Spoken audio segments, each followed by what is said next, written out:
लेकिन जब हम लोग ईथर एलिमेंट पे जब हम लोग आते हैं, आकाश एलिमेंट पे जब आते हैं, आज तक कोई भी साइंस ये आइडेंटिफाई नहीं कर पाई है कि उस स्काई की डेप्थ कितनी है।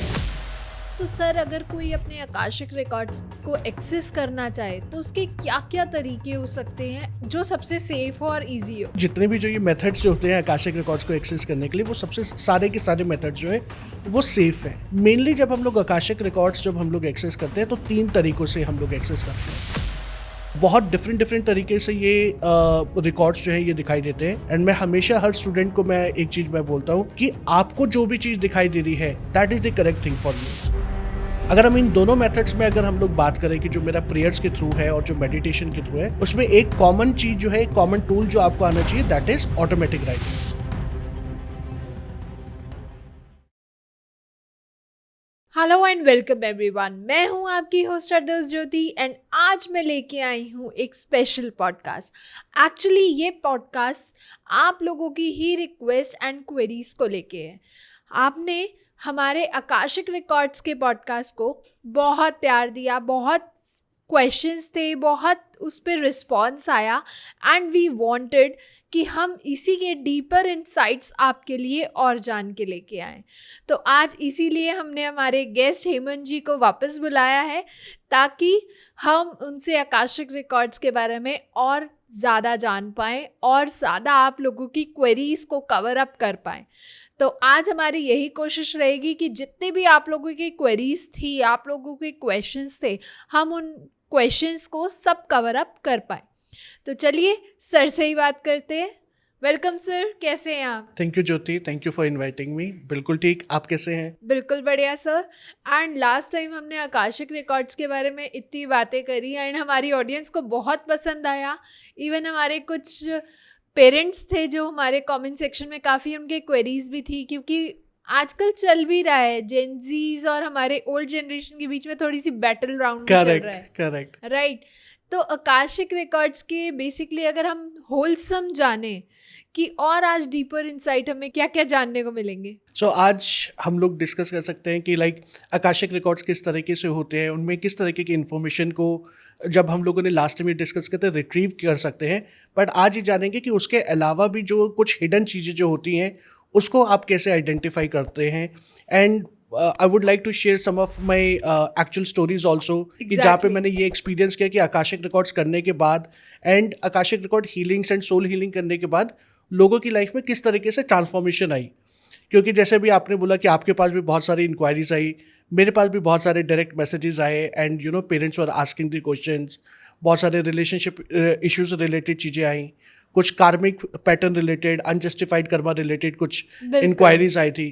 तो तभी मुझे लगा कि ठीक है, एक और मीटिंग हम लोग करते हैं, एक और डिस्कशन करते हैं जहाँ पे हम लोग लोगों को और ज़्यादा इन्फॉर्मेशन दे सकें। एग्जैक्टली, देयर इज इसे हम ये कह सकते हैं hidden secrets of Akashic records. Right, ये बोल सकते हैं। करेक्ट। और we can say explore the unexplored part of your personality. Exactly. तो सर, सबसे पहले हम ये जानते हैं कि कोई भी हम नाम रखते हैं उसके पीछे हमारा लॉजिक ज़रूर होता है। Correct. जब हम कोई बच्चे का नाम रखते हैं उसके पीछे भी कोई डीपर मीनिंग होता है। तो ये आकाशिक रिकॉर्ड्स का नाम जो रखा गया उसके पीछे क्या लॉजिक था? क्या वो स्पिरिचुअल या scientific logic? Okay, so basically इस यूनिवर्स में हमारे 5 एलिमेंट्स होते हैं जी। 5 तत्व होते हैं। अर्थ एलिमेंट होता है, वाटर होता है, फायर होता है, एयर होता है, and then finally 5th dimension पे जो 5th एलिमेंट जो है दैट इज स्काई एलिमेंट, जिसको हम लोग ईथर भी हम लोग बोलते हैं। ओके। आज तक जब से ये अर्थ जब से ये क्रिएट हुई है तब से लेके आज तक इस यूनिवर्स में इनफाइनाइट सोल्स ने बर्थ लिया है। बिल्कुल सर। एंड हर सोल का अपना एक यूनिक एक रिकॉर्ड होता है। राइट। तो इट मीन्स कि हमारे पास इनफाइनाइट रिकॉर्ड्स है। तो उस इनफाइनाइट रिकॉर्ड्स को सेव करने के लिए हमारे पास एक इनफाइनाइट एलिमेंट हम लोगों को चाहिए था। तो अब जैसे अगर हम लोग अर्थ की अगर हम लोग बात करें, आज की डेट में हमारे पास because of the science we know कि अर्थ का पूरा रेडियस कितना है। करेक्ट। बिल्कुल। प्लस जो ये वाटर एलिमेंट जो है, जो नेक्स्ट जो एलिमेंट जो होता है, उसको भी एक टू अ सर्टेन एक्सटेंट आप उसको मेजर कर सकते हो। और मोर ओवर ये वाटर एलिमेंट जो है ये कंप्लीटली इवेपोरेट होके एक सर्टेन टाइम पीरियड पे आके वो वेनिश भी हो सकता है। राइट, स्टीम बन के वो ऊपर चला जाएगा। एग्जैक्ट। जो एयर जो होता है, एयर को भी हम लोग उसके प्रेशर के साथ हम लोग उसको आइडेंटिफाई कर सकते हैं। फायर जो है उसकी हीट एनर्जी हम लोग वो कर सकते हैं, एक सर्टन लेवल तक की ही हीट जो है वो अर्थ जो है वो एब्जॉर्ब कर सकती है। और जो अर्थ का जो सबसे बड़ा जो एक एलिमेंट जो है जहाँ से हम लोगों को सबसे ज़्यादा फायर मिलती है वो है हमारा सन। तो सन की भी कुछ लिमिटेड रेज ही हम लोगों के पास तक आती है, क्योंकि अगर लाइट अगर हम लोगों के पास अगर आएगी तो अर्थ पूरी जल जाएगी, राइट। बिल्कुल सही। तो इट मीन्स कि ये जो 4 एलिमेंट्स जो हैं, इन 4 एलिमेंट्स में एक सर्टन लिमिटेशंस है। लेकिन जब हम लोग ईथर एलिमेंट पे जब हम लोग आते हैं, आकाश एलिमेंट पे जब आते हैं, आज तक कोई भी साइंस ये आइडेंटिफाई नहीं कर पाई है कि उस स्काई की डेप्थ कितनी है, राइट। जब हम लोग छोटे थे तो हम लोग पढ़ते थे 2-3 गैलेक्सीज होती है, लाइक मिल्की वे गैलेक्सी होती थी और 1-2 गैलेक्सीज और होती थी। लेकिन जैसे जैसे साइंस इंप्रूव कर रहा है, जैसे जैसे एस्ट्रोनॉट्स ऊपर जा रहे हैं, टेक्नोलॉजी जो है वो एडवांस हो रही है, वैसे वैसे हम लोगों ने और ज़्यादा गैलेक्सीज को आइडेंटिफाई किया। लेकिन उस स्काई की जो अल्टीमेट जो डेप्थ जो है उसको कोई नहीं आइडेंटिफाई कर पाया है। बिल्कुल तो सही। इट मीन्स हम लोग ये बोल सकते हैं कि जो हमारा ईथर एलिमेंट जो है, जो स्काई एलिमेंट है, वो इनफाइनाइट है। तो इट मीन्स कि अगर मुझे कोई इनफाइनाइट इन्फॉर्मेशन को अगर मेरे को स्टोर करना है तो मुझे एक इनफाइनाइट एलिमेंट चाहिए, और वो इन्फिनिटी कहाँ पे अवेलेबल है? वो इन्फिनिटी अवेलेबल है आकाश एलिमेंट पे। तो इसी वजह से ही जो इन रिकॉर्ड्स को, जो ये सोल रिकॉर्ड्स जो होते हैं, इनको आकाशिक रिकॉर्ड्स भी बोला जाता है, ताकि वो आकाश मीन्स इनफाइनाइट और रिकॉर्ड्स भी इनफाइनाइट है, तो उस जगह को स्टोर करने के लिए जो नाम रखा जो गया उसको हम लोग आकाशिक रिकॉर्ड्स बोलते हैं। तो सर लास्ट टाइम हमने जब आकाशिक लाइब्रेरी के बारे में डिस्कस किया था तो वो एक टॉपिक जिसे कहते हैं ना, हमारे दिमाग में बहुत फैसिनेटिंग था कि एक्चुअली ये दिखती कैसे है।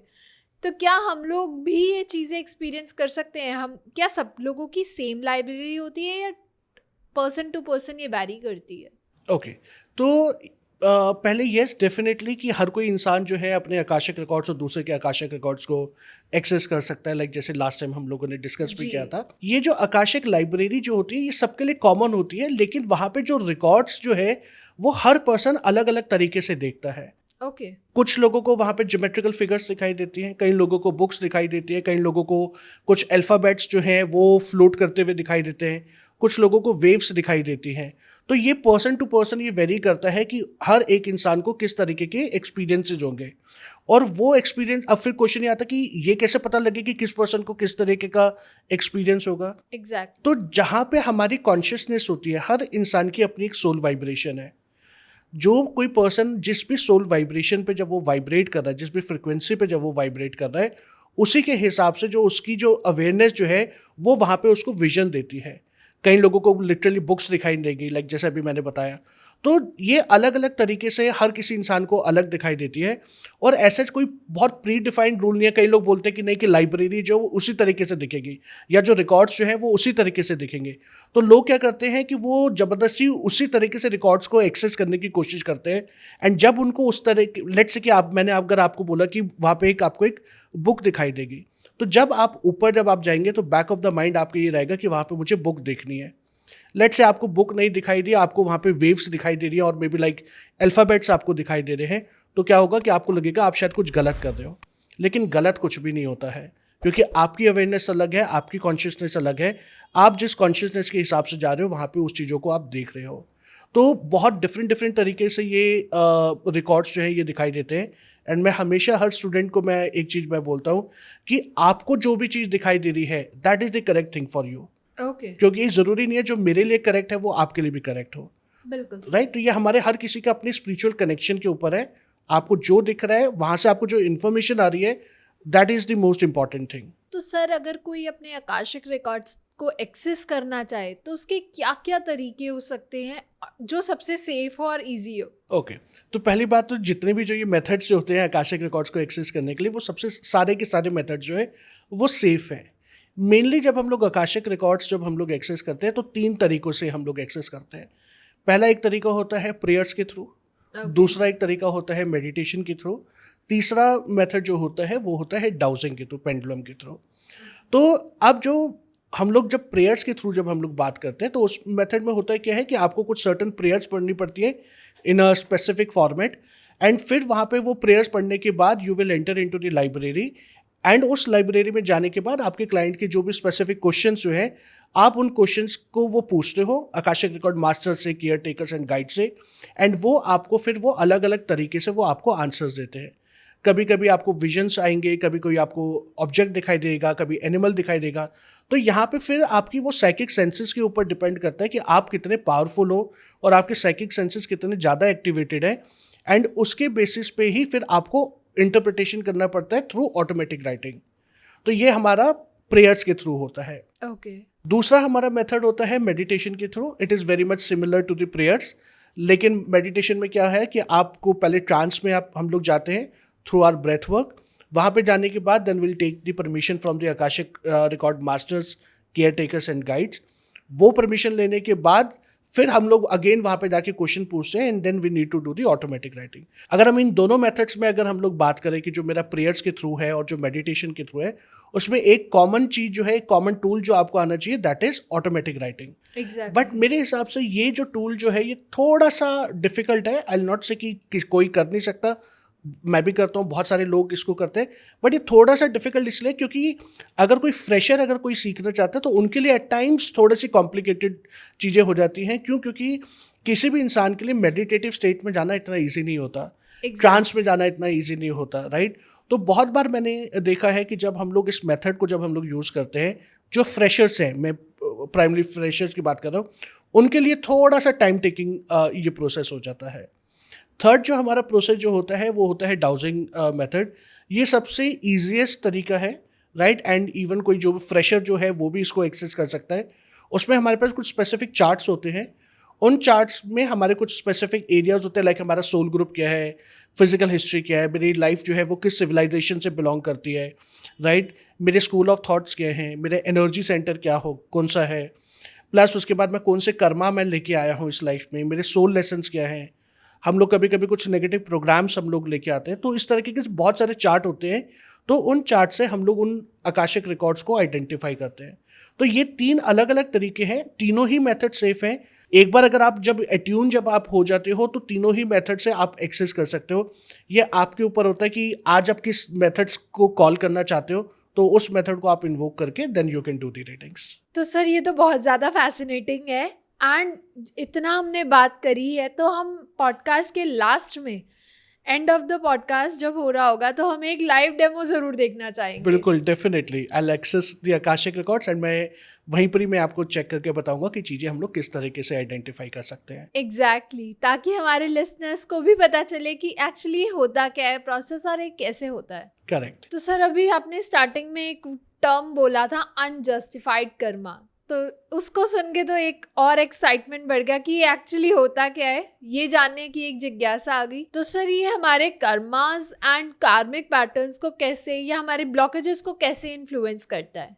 ओके, तो जैसे कि नाम से ही पता लग रहा है अनजस्टिफाइड। अनजस्टिफाइड मतलब क्या होता है? जिसका कोई लॉजिक नहीं है। Okay, correct. अगेन इसको एक एग्जांपल से समझते हैं डेफिनेटली। कि लेट्स से कि आप 10th क्लास में हो, आपने बहुत अच्छे से आपने तैयारी करी एंड यू वर एक्सपेक्टिंग कि आपके 94% मार्क्स आपके आएंगे। जी। ओके, आपका रिजल्ट आया, रिजल्ट में आपके 85% मार्क्स आए, एंड आपने डिसाइड किया कि नहीं यार, कि ये तो मेरे जितने मार्क्स जो मैं एक्सपेक्ट कर रही थी उतने नहीं आए, तो मेरे को दोबारा से 10th मेरे को करनी है। अब अगर हम लोग एजुकेशन बोर्ड के हिसाब से अगर देखें, सीबीएसई के हिसाब से देखें, so now you are eligible to move to the 11th class, right? लेकिन आप जितना एक्सपेक्ट कर रहे थे आपको उतने मार्क्स नहीं मिले, so consciously you have decided कि आप रीअपियर होंगे। तो अब आपने क्या किया? आपने पूरा एक और साल 10th में इन्वेस्ट किया, आपने स्कूल की फीस दी, बुक्स आपने दोबारा से ली या कॉपी आपने ली, आपने पूरा एक साल आपने इन्वेस्ट किया, और आपके जो पुराने जो दोस्त जो थे, अब जो 10th क्लास में था वो 11th क्लास में आ गए। करेक्ट? मान लो कि आपने सेकेंड टाइम फिर से एग्जाम दिया, एंड अनफॉर्चुनेटली तब भी आपके जितना आप एक्सपेक्ट कर रहे थे उतना नहीं आया marks. Then again you have decided कि मैं थर्ड टाइम में अटेम्प्ट करूँगी। तो अगर कोई देखा जाए कि इस चीज़ का कोई लॉजिक है कि आप सिर्फ 4-5% के लिए आप बार बार आप रीअपियर हो रहे हो? नहीं, राइट? तो इट मीन्स अब आपने किया क्या? जब आप बार बार आप रीअपियर हो रहे हो, तो एक तो आपने अपने एक्स्ट्रा 2 इयर्स, वैल्यूएबल 2 इयर्स आपने खो दिए, राइट? उससे हुआ क्या कि जो आपके जो दोस्त थे वो आगे चले गए, आपकी ग्रोथ जो है वो स्लो हो गई, एंड उन 2 साल में आपने जिस तरीके के जो स्ट्रेस आपने जो झेला होगा, आपने जो फिनेंशियल लॉसेस जो आपने एक्सपीरियंस किए होंगे, वो एक अलग चीज़ हो गई। बिल्कुल। उसी तरीके से जब हमारी कुछ जब सोल जब होती है, तो उसमें होता क्या है कि हर लाइफ टाइम में हमारा एक स्पेसिफिक ब्लूप्रिंट क्रिएट होता है जो उस स्पेसिफिक लाइफ के लिए होता है। उस ब्लूप्रिंट पे ये मेंशन हम लोग करते हैं कि इस लाइफ टाइम में मैं कौन कौन से मैं कर्मास को हैंडल करूंगा और कौन कौन से सोल लेसन्स मैंने सीखने हैं और किस पर्सन के साथ में मेरे कौन कौन से कॉन्ट्रैक्ट्स को मैं हील करने वाला हूँ। ओके। अब मान लीजिए कि आपका एक कर्मा था, लेट्स से फॉरगिवनेस। आपने वो कर्मा जो है अपने पास्ट लाइफ में आपने ऑलरेडी लर्न कर लिया। लर्न करने के बाद आपने उसको इम्प्लीमेंट कर लिया एंड एज पर ब्लूप्रिंट ये कर्मा जो है आपका नलिफाई हो गया। ओके। मीन्स कि आपने जितना आपको सीखना था उस फॉरगिवनेस वाले कर्मा से आप वो सीख चुके हो। लेकिन कभी कभी सोल जो कहती है कि नहीं, कि मेरे को ना और पेन मेरे को चाहिए था, तो जिस तरीके से मैं ये सीखना चाहती थी उस तरीके से तो क्रिएटर ने मुझे सिखाया ही नहीं। मैंने तो अपने लेसन बहुत जल्दी से मैंने सीख लिया, बट मेरे को तो और ज़्यादा पेन को गो थ्रू करना है। तो जब ये सोल जो है स्पेसिफिकली ये डिसाइड करती है कि जो कर्मा वो ऑलरेडी पास्ट लाइफ टाइम्स में जो नलीफाई कर चुकी है उसको दोबारा से इस लाइफ टाइम में रीलिव करना है, दोबारा से एक्सपीरियंस करना है, तो वो जो हमारे कर्मा जो है होते हैं वो अनजस्टिफाइड कर्मा की कैटेगरी में आ जाते हैं।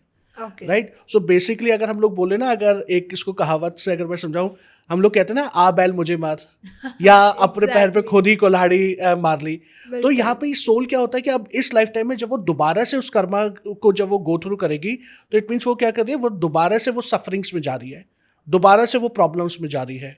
राइट। तो इसीलिए इसको हम लोग अनजस्टिफाइड कर्मा बोलते हैं, क्योंकि उसका कोई लॉजिक नहीं है। आप जबरदस्ती का पेन अपनी लाइफ में आप इन्वोक कर रहे हो एंड उससे होता क्या है, फिर हमारे कुछ रेपिटेटिव पैटर्न बनते हैं। क्योंकि लास्ट बर्थ टाइम में आपने ये डिसाइड किया कि मुझे और ज़्यादा पेन चाहिए, राइट, तभी मैं फॉरगिवनेस में सीखूंगी। लाइक जैसे अभी हम लोग एग्जांपल दे रहे हैं, तो अब इस लाइफ टाइम में होगा क्या कि आपकी लाइफ में ऐसे और ज़्यादा लोग आएंगे जो आपको दुख देंगे, जो आपको परेशान करेंगे, आपको ट्रॉमा देंगे, आपको टॉर्चर देंगे, स्पेशली जो हमारे क्लोज लव्ड वंस जो होते हैं। एग्जैक्ट। तो होगा क्या कि जब आपको वो पेन देंगे तभी तो आप जैसे जैसे इवॉल्व करोगे वैसे वैसे आपको समझ में आएगा कि मेरे को फॉरगिव करना चाहिए। बट फॉरगिवनेस का बेस क्या है कि पहले आपको पेन मिला, तो आप अपनी लाइफ में सफरिंग्स को और ज़्यादा गो थ्रू करोगे, और ज़्यादा प्रॉब्लम होगी, तो उससे हमारे जो कार्मिक पैटर्न जो है वो और ज़्यादा कार्मिक पैटर्न जो है ना वो क्रिएट होना शुरू हो जाते हैं। क्योंकि हुआ क्या कि कॉन्शियसली तो आपको इस लाइफ टाइम में नहीं पता है कि भाई कि आपने ये अनजस्टिफाइड आपका कर्मा है, कि आपने खुद ये डिसाइड किया है। अब मान लो कि किसी ने आपको हर्ट किया, ठीक है, और जब वो हर्ट करेगा तो हम लोग कभी कभी उसको कर्स भी करते हैं। बिल्कुल कभी सही। कभी कुछ लोग जो हैं वो आउट ऑफ रिवेंज या आउट ऑफ ईगो वो उसके ऊपर डार्कर एनर्जीज भी अप्लाई करते हैं, लाइक ब्लैक मैजिक हो गया, स्पेल हो गए, और Exactly. तरीके की नेगेटिव एनर्जीज को करते हैं। तो हुआ क्या कि एक आपकी पर्सनल जिद की वजह से, एक सोल की जिद की वजह से कि मुझे इस टॉपिक को गो थ्रू करना है, आपने अपनी लाइफ में और 10,000 कर्मास आपने क्रिएट कर लिए, तो जबकि आप उसको नलीफाई ऑलरेडी कर चुके थे। एग्जैक्ट। तो ये जो हमारे अनजस्टिफाइड कर्मा होते हैं ये हमारी लाइफ में और ज़्यादा नेगेटिव पैटर्न्स को क्रिएट करते हैं, और ज़्यादा emotional, mental, psychological and spiritual pain हमारी लाइफ में लेके आते हैं। तो उनको डील करने का, उनको हील करने का एक अलग तरीका होता है। तो जब हम लोग रीडिंग्स जब हम लोग करते हैं तो उसमें के अंदर एक सबसे इंपॉर्टेंट एस्पेक्ट को मैं ज़रूर आइडेंटिफाई करता हूँ कि आप इस लाइफ टाइम में अपना कोई अनजस्टिफाइड कर्मा लेके आ रहे हो या नहीं लेके आ रहे, because that is one of the most heaviest Karma.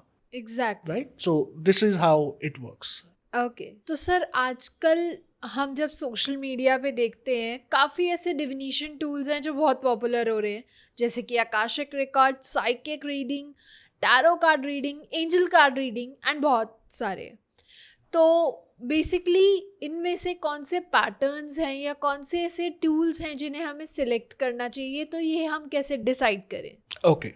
सो जैसे आपने बताया कि बहुत सारे हमारे पॉपुलर टूल्स जो हैं, लाइक आकाशिक हो गया, टैरो हो गया, एंजल कार्ड रीडिंग्स हो गई, तो हर एक जो डिविनेशन टूल जो है उसका पर्पस अलग है। ओके। अगर आपको अपनी सोल की जर्नी के बारे में आइडेंटिफाई करना चाहते हो कि आप क्या पर्पस के लिए लेके आए हो, और आपको बहुत इन डेप्थ रीडिंग अगर आपको करनी है, आप अपने आप को जानना चाहते हो, आप अपने ट्रू पर्सनालिटी को अगर आप एक्सप्लोर करना चाहते हो और ये आइडेंटिफाई करना चाहते हो कि जो भी आपकी लाइफ में जो सफरिंग्स हैं या ब्लेसिंग्स हैं उसका कोर रीज़न क्या है, तो उसके लिए हम लोग आकाशिक रिकॉर्ड्स को हम लोग एक्सेस करते हैं। ओके।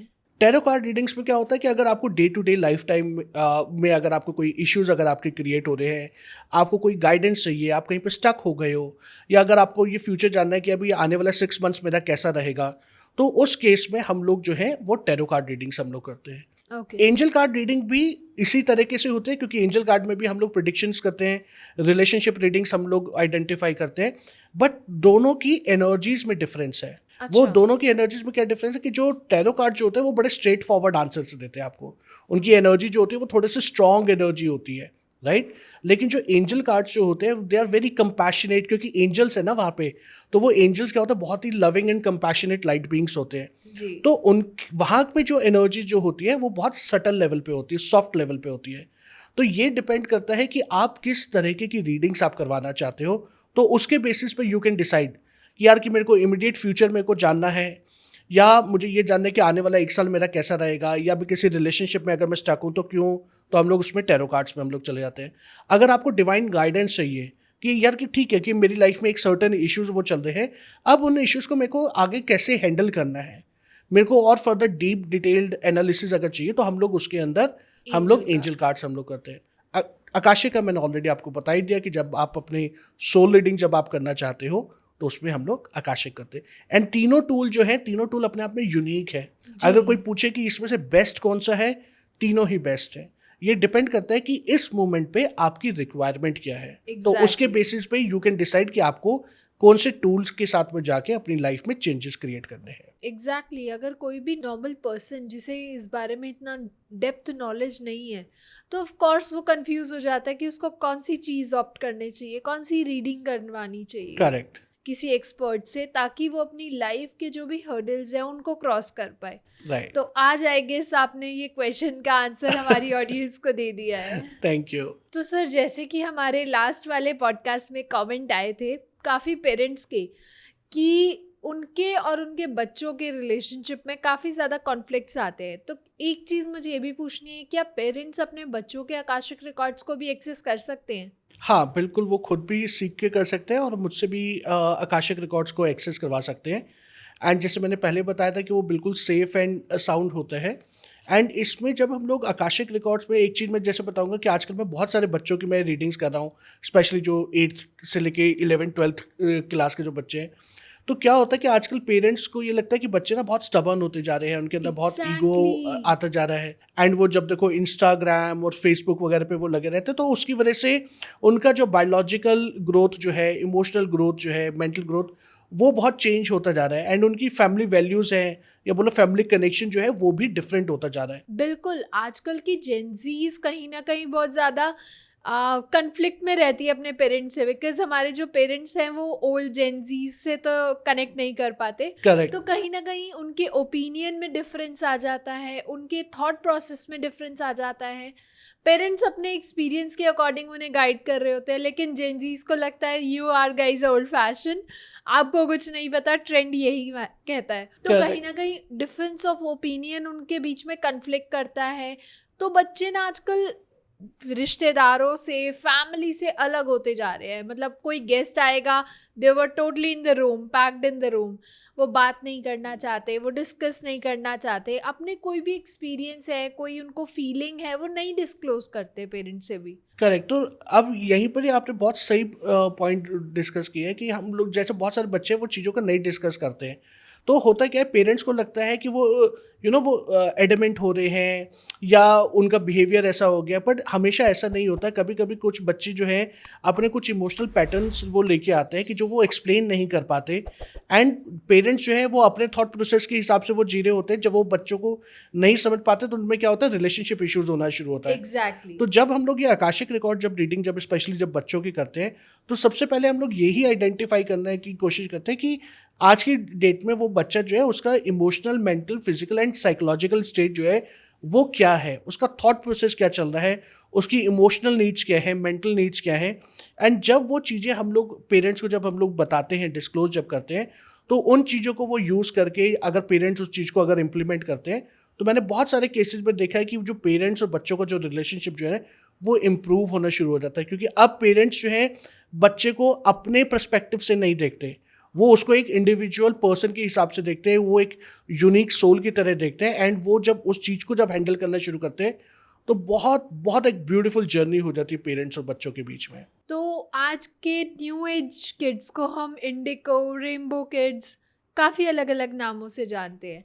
तो क्या इन अलग अलग पैटर्न या अलग अलग नामों के बच्चों के अलग अलग कामिंग पैटर्न्स होते हैं, अलग अलग आकाशिक रिकॉर्ड्स होते हैं? हाँ, तो ये जो स्पेशल जो बच्चे जो होते हैं, इंडिगो चिल्ड्रन हो गए या क्रिस्टल चिल्ड्रन हो गए या रेनबो सोल्स हो गई, ये एक बहुत ही हाईली इवॉल्व्ड सोल्स होती हैं ओके। जो अपने एक हायर मिशन के ऊपर आते हैं।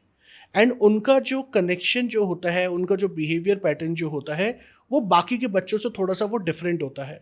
आपने और वो ऐसे बच्चे होंगे, आपने देखा होगा कि वो ना अपने ही कुछ बच्चे ऐसे होते हैं जो अपने ही वर्ल्ड में खोए हुए हैं। वो एग्जैक्टली। उनको रूम का एक कॉर्नर में ही उन्होंने पूरा दुनिया अपनी बसा के रखी होती है।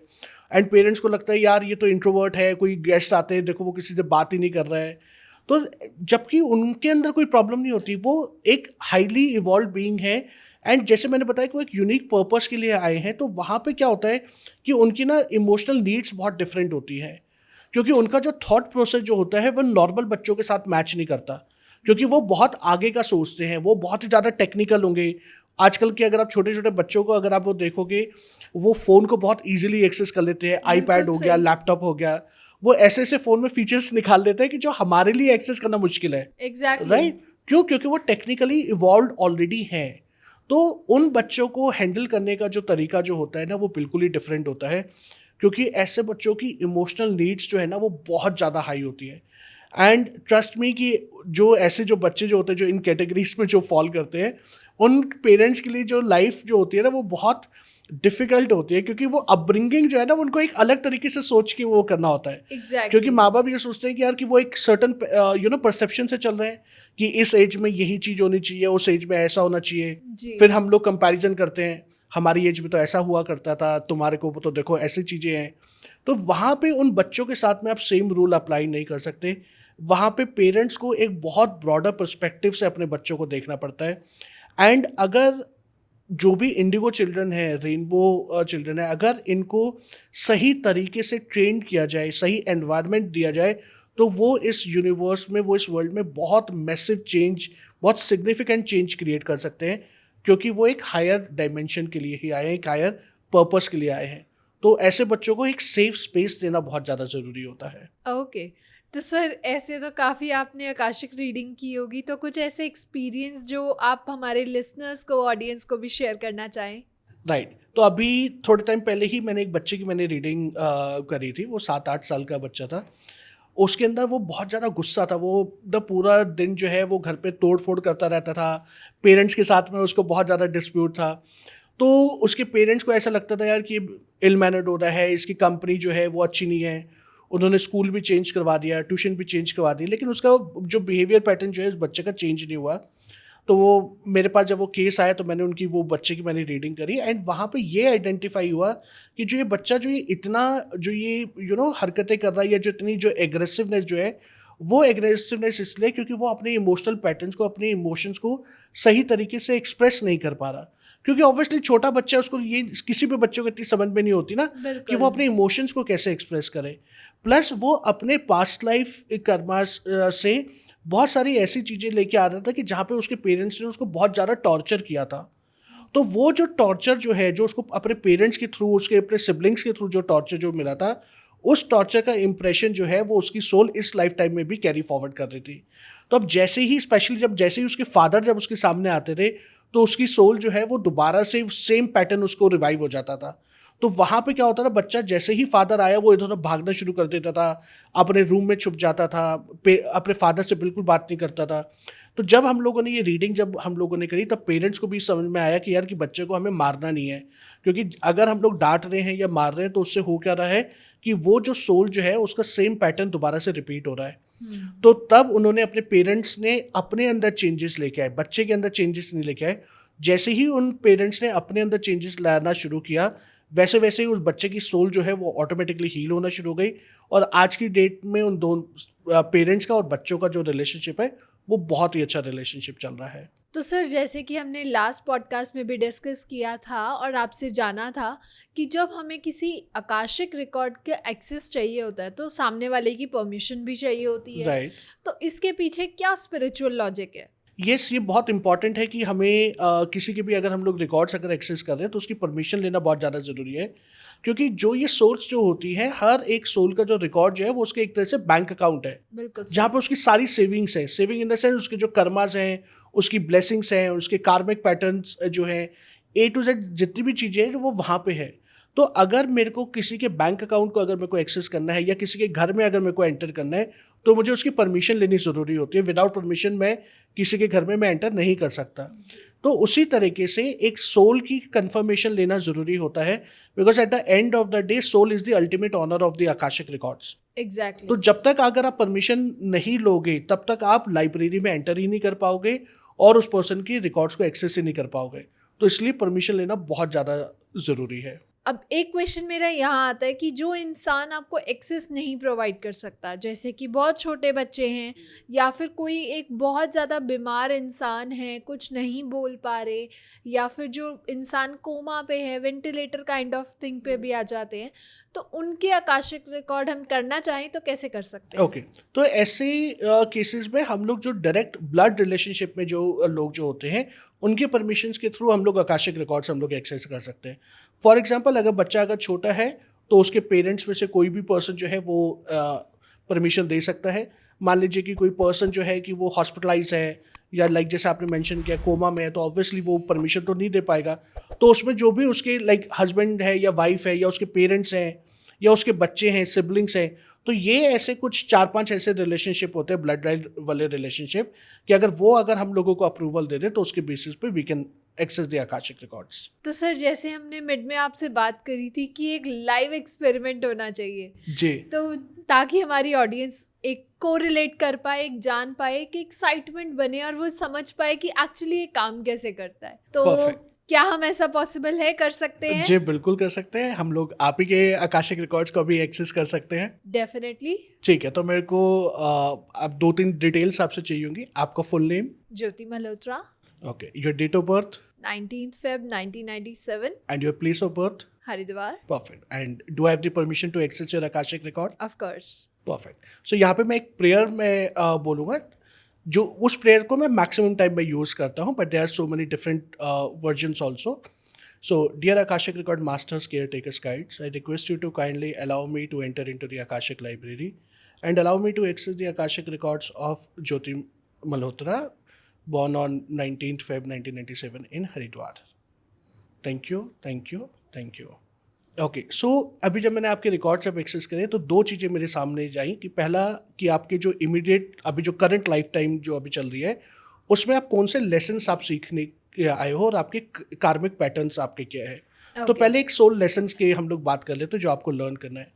फर्स्ट लेसन जो आपको अपनी लाइफ में लर्न करना है that is acceptance. Okay, so acceptance क्या होता है? Accept the people as it is, right. आपके अंदर ना वो एक्सेप्टेंस की कमी है। आपको ना चाहे अपनी पर्सनल लाइफ में हो या प्रोफेशनल लाइफ में हो, आप चीज़ों को एक्सेप्ट नहीं कर पाते। आपको ये लगता है सामने वाला पर्सन चेंज हो जाए, कि या फिर वो मेरे तरीके से वो जीना शुरू करे, मेरे तरीके से वो बिहेव करना शुरू करे। तो ये एक बहुत इंपॉर्टेंट लेसन है कि जो आपको लर्न करना है, क्योंकि जैसे ही आप एक्सेप्टेंस में आप आ जाओगे तो वैसे ही आप देखोगे आपकी लाइफ में चीज़ें जो हैं वो बैलेंस होना शुरू हो जाएंगी। ओके। सेकेंड, जो आपको जो सोल लेसन जो आपने सीखना है that is related to your mother. अब वो आपकी रियल मदर भी हो सकती है और वो आपकी मदर इन लॉ भी हो सकती है। I think you are married, right? Yeah. Perfect. So ये जो मदर वाला जो ये कर्मा है, ये बताता है कि आपकी मदर या आपकी मदर इन लॉ जो है वो आपके पास्ट लाइफ से ही आ रहे हैं एंड उनके साथ में आप एक बहुत हैवी कर्मा आप लेके आ रहे हो। और इस लाइफ टाइम में अगर आपने उनसे जो चीज़ जो सीखनी है या बोलो कि उनसे सीख के इम्प्लीमेंट जो करनी है दैट इज़ फॉरगिवनेस। तो हो सकता है कि इन दोनों के साथ में आपका थोड़ा सा रिलेशनशिप जो है या तो दोनों में से ही या दोनों में से किसी एक के साथ में रिलेशनशिप जो है वो डिफ़िकल्ट रहेगा या चल रहा होगा। तो वो इसलिए क्योंकि आपने फॉरगिवनेस करनी है।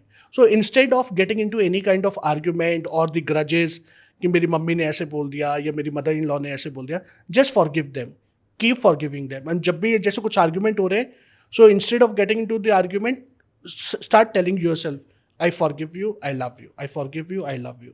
So first, these are the two lessons that you are supposed to learn. Okay. And जो कार्मिक पैटर्न जो मुझे जो दिखाई दे रहा है, that is one of the most important karmic pattern is your masculine feminine energy. तो आपका जो मेल फीमेल वाला जो एनर्जी जो है वो तो बहुत कन्फ्लिक्टिंग रहती है। कहीं ना कहीं अपोजिट जेंडर के साथ में ना आपके ईगो क्लैशेस वो बहुत चलते हैं। कभी कभी वो अपफ्रंट हो जाते हैं, मीन्स आप जहाँ पे आपको लगता है यहाँ पे मैं अपना डोमिनेंस में दिखा सकती हूँ, तो वहाँ पे आपकी वो चीज़ें हो जाती है। बट कुछ जगह पे आप साइलेंट डोमिनेंस आप दिखाते हो।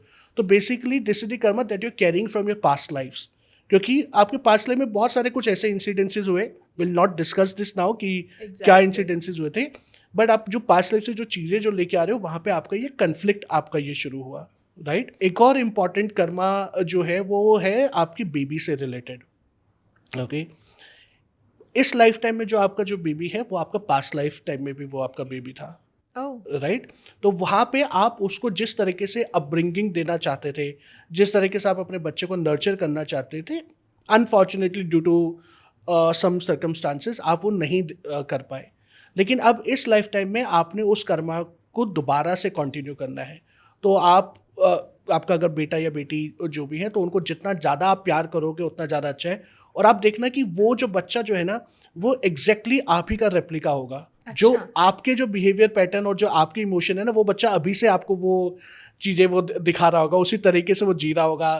तो तुम्हें लग रहा होगा अरे यार ये तो मैं ही हूँ, या तुम्हारे पेरेंट्स बोलते होंगे देखा तू भी ऐसे ही करती थी ना, अब पता लग रहा है ना कि क्या हो रहा है। Exactly. सो ये कुछ चीज़ें हैं जो अभी इमिडिएटली मैंने आपके आकाशिक रिकॉर्ड्स में देखे हैं। एंड आई एम श्योर कि ये चीज़ें शायद मैच कर रही होंगी आपकी करंट लाइफ बिल्कुल टाइम से। मैच कर रही है। Perfect. So let me come out from your Akashic records. Okay. So dear Akashic record read Masters Caretaker's Guides. Thank you so much for giving me an opportunity to access the Akashic records of Jyoti Murata. Now I'm logging out. Thank you. Thank you. Thank you.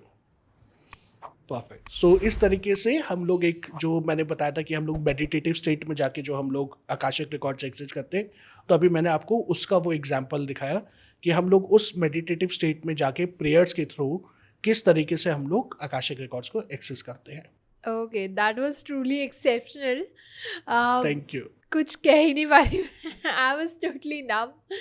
तो thank you so much sir, बहुत मज़ा आया। And ऐसे ही हम upcoming podcast में ऐसी deep insights, आपके काफ़ी सारे पैटर्न्स, काफ़ी सारी मोडालिटी, हीलिंग मोडालिटी हो, चाहे आपके BMH हो, उसके बारे में जानते रहेंगे। तो अगर आप लोगों को पसंद आया हो तो do not forget to like, share, comment and subscribe the channel. And अगर आपके कोई क्वेश्चन है, कोई सजेशन है, प्लीज़ हमें कमेंट सेक्शन में बताइए। जैसे कि आज हमने इस पॉडकास्ट में आप लोगों के काफ़ी सारे क्वेरीज को सॉल्व किया, तो ऐसे ही हम आगे आने वाले पॉडकास्ट में उन्हें ज़रूर कंसीडर करेंगे। तब तक के लिए thank you so much. Thank you. Thank you ji. नमः शिवाय।